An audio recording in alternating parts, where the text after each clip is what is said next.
Welcome to the Leading Saints studio. I'm Kurt Francom, and excited to have an enlightening conversation with Rick here, who I'm used to listening to the podcast. Now I'm in it. This will be surreal. Welcome to Gospel Tangents, the best source for Mormon history, science, and theology. I'm Rick Bennett. In our next conversation with Kurt Francom, we'll talk about a conversation he had with David Osler. We'll talk about some of the research David has done on why people lose their faith. Is church history part of that? Check out our conversation.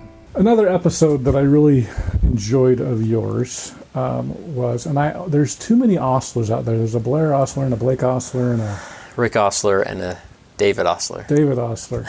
Which one was the guy you interviewed? David Osler. David Osler. Fantastic interview, not only because I thought the topic was interesting, but he actually used statistics, and I'm a statistics teacher, and so that was kind of cool too as well. So can you tell us a little bit about your interview with Dave Osler and what it was about? Yeah, so Dave Osler came to me, and he's a stats guy as well, and so he knew that I had an audience of leadership.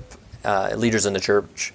And so he wanted to send out a survey, not a scientific survey by any means, but send out a survey and just ask some questions and get their perspective of things as far as why individuals doubt in the church and what leads to doubt. And then he took the similar survey and did it to a community of active Latter-day Saints who they consider themselves in a faith crisis or who are doubting, and ask them similar questions.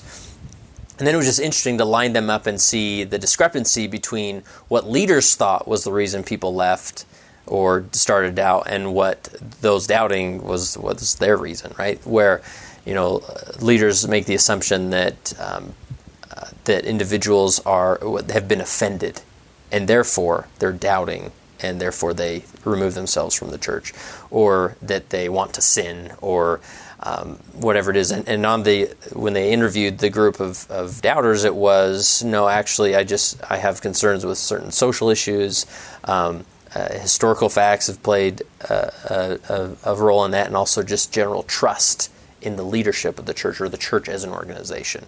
And so our hope was doing that interview and that research is we want to help leaders understand what the real concerns are. So, because oftentimes, as a bishop who's very orthodox, someone who's maybe has some progressive beliefs or some doubts comes in their office, it becomes this tug-of-war match, where if the bishop doesn't understand where they're coming from, he can never really help them and help them find a place or help them feel like they're in a safe place or that they're being heard. And so what came out of that was some really fascinating perspectives that leaders can better empathize with, rather than, again, it's so easy for a leader to get in the fix-it mode. Like, okay, you're here, you have this doubt, let me read some scriptures to you, and then by the time you leave, you'll be on a better track, right? But we have to separate ourselves from that and just be able to empathize and connect with that individual. So is that a good summary of what we did? Yeah, and I just loved the statistics. Can you talk about some of his findings in there? Yeah, let me pull them up so I can speak to him. So first off, one thing we talked about is the term faith crisis. Like, you're in a faith crisis. It's not a helpful term, but the problem is as David makes the point that anytime you give a group of individuals a certain label, it's never really helpful, because no two people fit in the same box. But so we talk about, I typically try and use the term faith transition, and I hope that all of our faith is transitioning in some way. Like if we have a static faith, I don't think we're gaining much from this mortal experience. See, now let me throw that out there, because when I hear the term faith transition, and maybe this is just because I've been on the bloggernacle too long, that means you're transitioning out of the church. Right. So I would view that as a negative term as well. Yeah, and some people see that, but to me, but if you use the term faith crisis, that you're in a that's a negative connotation, that you're in a crisis, it is, right? But yeah, and that's the thing. Like, what term do we use? I'm happy to use another term, but I'm more uncomfortable with faith crisis than faith transition, because we're all transitioning in some way in life. At least I hope so. That's why we came to this earth, is to transition to be more like our Father in heaven, right? So, and I get it. It's some people transition out of the church, and the vernacular online is what it is. But there's just not a and doubting member. I don't know. Anyways, it's worth thinking about. And we'll have to come up with a term, but anyway. So the questions. So he asked a percentage that strongly agree about the contribution of the issues to an individual's faith crisis. So they asked the leaders how much is being offended part of the how much does that contribute to an individual's faith, and almost 50% of them says that contributes to it. Where the faith crisis member, it was less than 5%. Right, said that. Conflict with other members or leaders. We talked about this idea of conflict, and this is a good reason that shows why leaders may be so afraid of this idea of conflict, is because 40% of them said, conflict contributes to an individual's faith crisis. But it was maybe 10% of the faith crisis member that said that contributed. So to me, that's more reason that we need to be more open to conflict, because it's going to only deepen faith. It's not going to run people out of the classroom. I mean, there will be some that will be uncomfortable with it, but it's their turn to be uncomfortable. So next one they asked is, how about not wanting to live the commandments? How much did that contribute to the faith crisis? And it was about 35% of leaders said, yes, that contributes to it. And I can barely see, maybe 1% of those in the faith crisis said that. So knowing this and seeing this, it just helps a leader step back and see, okay, we're not on the same page, so how can we even have the conversation? How can I even begin to help an individual who's wrestling with doubt when I don't even understand why they're wrestling with doubt, right? Another question is that he asked the percentage who strongly agree about the contribution of issues in individuals' faith crisis in regards to questions about church history, and then it went the other way, right? A lot of faith crisis members, that was a biggie. Almost more than 85%. Gender roles within the church, that was another biggie. So you said, how about the leaders? Did the leaders think there was a problem? The leaders were around 40%, but it wasn't the 80%, right? There's still a 40 and 80, discrepancy. it's a big difference. Yeah. Churches' LGBT policy, same thing. I mean, they almost look identical. Transparency with decision making, like same thing, right? And so with this information, I feel like a leader can better approach some of these situations when they have the right statistics, right? The right data. So does that make sense? Yeah. So the big issues the real issues, I guess we should say, are church history was 85%. You said. Uh-huh.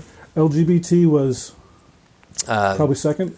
Yeah, they're all. That was just under 80%. Under 80%. Uh-huh. So church history, LGBT. Gender roles was the other one, which was about 70%. 70%. Yeah. Okay. Yeah, and to me that doesn't mean, in my opinion, no doctrine, absolutely zero doctrine has to change or should be. It's not about getting doctrine to change. It's about the culture. If we can change the culture and start talking, having a dialogue about these things, then I think that's where we'll see those pews start to fill up with those that maybe have separated themselves from the church. Well, it's going to require a bishop that's comfortable with conflict, right? Mm-hmm. And I think most bishops are like, I'm busy enough. I don't need you complaining about somebody else's lesson. Mm-hmm. I've got I need to call a primary teacher. I need to. I'm too busy. At least that's my perception. Is that a valid perception as a former bishop or stake president member? Yeah, I mean, here's the reality: is Sterling W. Sill, who was a 70 assistant to the 12 back in the 70s and 80s. He said there's only one problem in the world, and the problem is leadership. If we can get leadership right, all other problems will be fixed, right? And you're right. Bishops are busy. Stake presidents are busy. They're busy, right? But part of that is that as far as their approach to leadership, if they don't sit back and really are intentional about their approach, then they're just going to be busy running around like, don't come to that problem, I don't have time for that problem. Nobody wants to be that leader. And so every leader has to reevaluate how they're approaching things. And if people aren't being heard or validated, like that's a problem. That's a big problem. And it doesn't matter how well the chili cook-off goes that next weekend or how well the Christmas party goes. Like if people don't feel validated or don't feel purpose in their meetings, like being busy is not an excuse. Well, can I tell you a story from a bishop that told me this story? So they were sitting there, and this drives me crazy, but they were sitting there, it was Fast Sunday. Mm-hmm. There was a baby blessing, and apparently there's a guideline in the handbook that only says a certain number of brothers are supposed to be in the circle. Are you aware of that? I don't think it's very specific. It just says like to avoid large circles. You know? So you can interpret. It's not a specific number? It's not a specific number. I'd always ask, as a bishop, my interpretation, I'd say, strive to have no more than 8 brethren in that circle, right? But it's hard when, your Uncle Gus came, and what are you going to say? No, the bishop says, it is what it is. So this is a true story. Bishop came to me and he told me this. He says he's sitting there, and there's like 15 people come up in the circle, and the stake presidency was there, and it was a counselor, and he turned to the bishop and he says, "You need to do something about that." And the bishop turned to him and he said, "What would you like me to do?"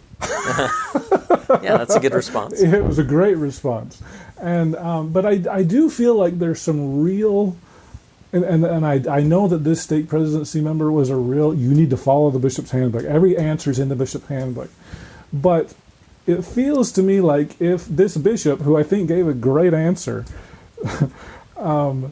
had followed the handbook, he's going to create hurt feelings. He's going to create contention in the ward that you don't want to do. And so I think he handled that the best way he could. But I also know that he was pressured to handle that in what I would call an unchristlike manner. Do you have any response to that? Yeah. So generally speaking, there are 2 hats that a bishop wears. One is a judge in Israel, where he has to make decisions, maybe in the context of a temple recommend interview, whether that interview should be signed and handed over to that individual. And then there's the hat that bishops wear that are the empathizing hat of, this individual isn't coming to me because I'm a judge in Israel. This person is coming to me because they need a Christ-like figure who's going to say, wow, tell me more about that. What's that like, right? But we get that mixed up so easily that, I'm a judge in Israel. Like you're not supposed to do that. Or a typical one that a friend of mine who experienced the same-sex attraction came to a friend of his in the stake presidency and expressed this to him, and I totally can understand the response that this leader had. Is the first response that I'd say many leaders would have in that situation is they will ask, "Well, have you done anything?" And to me, they have their judge of Israel hat on, like, well, let's make sure you haven't done anything, that you haven't acted out or anything. When in reality, that person is not there to confess, is not there to talk about sinning. They're there to be understood and heard. And so, rather than putting on that hat, oftentimes they need to put on the other hat and say, "Well, wow, what's that like? What's your week been like? Wow, I bet that's difficult. I mean, what else can you tell me about that, right?" And just having somebody where they're being heard and validating them is a big thing, right? So in that conundrum that your friend was in, where the leader said, "You got to do something about that," okay, I can put my Judge of Israel hat on and go upset some peoples, and then what do we got? Then what? Now that guy hates me, and then then how does that help anything, right? And I empathize with that stake presidency member who obviously wants order, and I remember being in the stake presidency, leaning over to a member of a bishop and saying, "Hey, just so you know, the tablecloth on the sacrament is not supposed to be transparent. Yours is."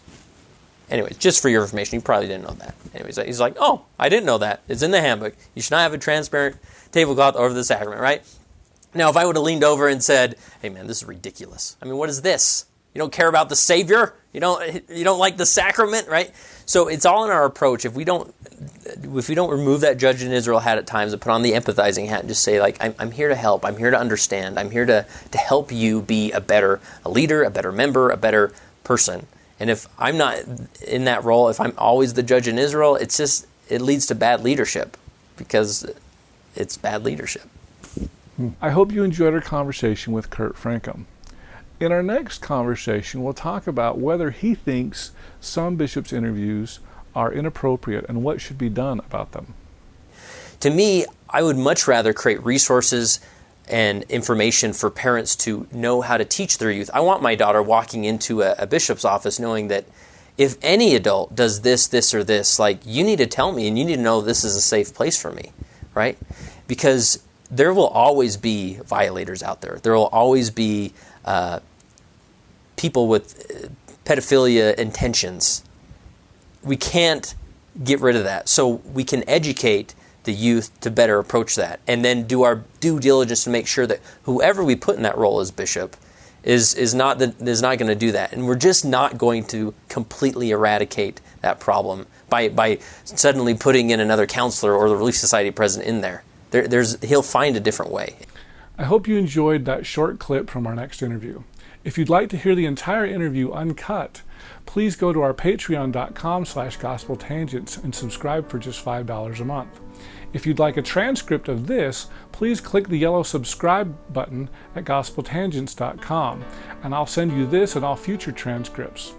Also, if you'd like a paperback like we've got here, those are available at our website at amazon.com. Just do a search for Gospel Tangents. Please get all updates at our Facebook page at facebook.com/gospeltangents. We're also on Twitter at Gospel Tangents. You can also get transcripts individually at our website, gospeltangents.com/shop. Finally, make sure that you subscribe on our Apple Podcast page. Just do a quick search for Gospel Tangents there, and give us a 5-star review while you're at it. Thanks again for listening. Your support helps create more Mormon history classes and podcasts such as this, and so I really appreciate you listening. Please share with your friends. Click here to subscribe, here for a transcript, and over here you'll see some more of our great videos. Thanks again.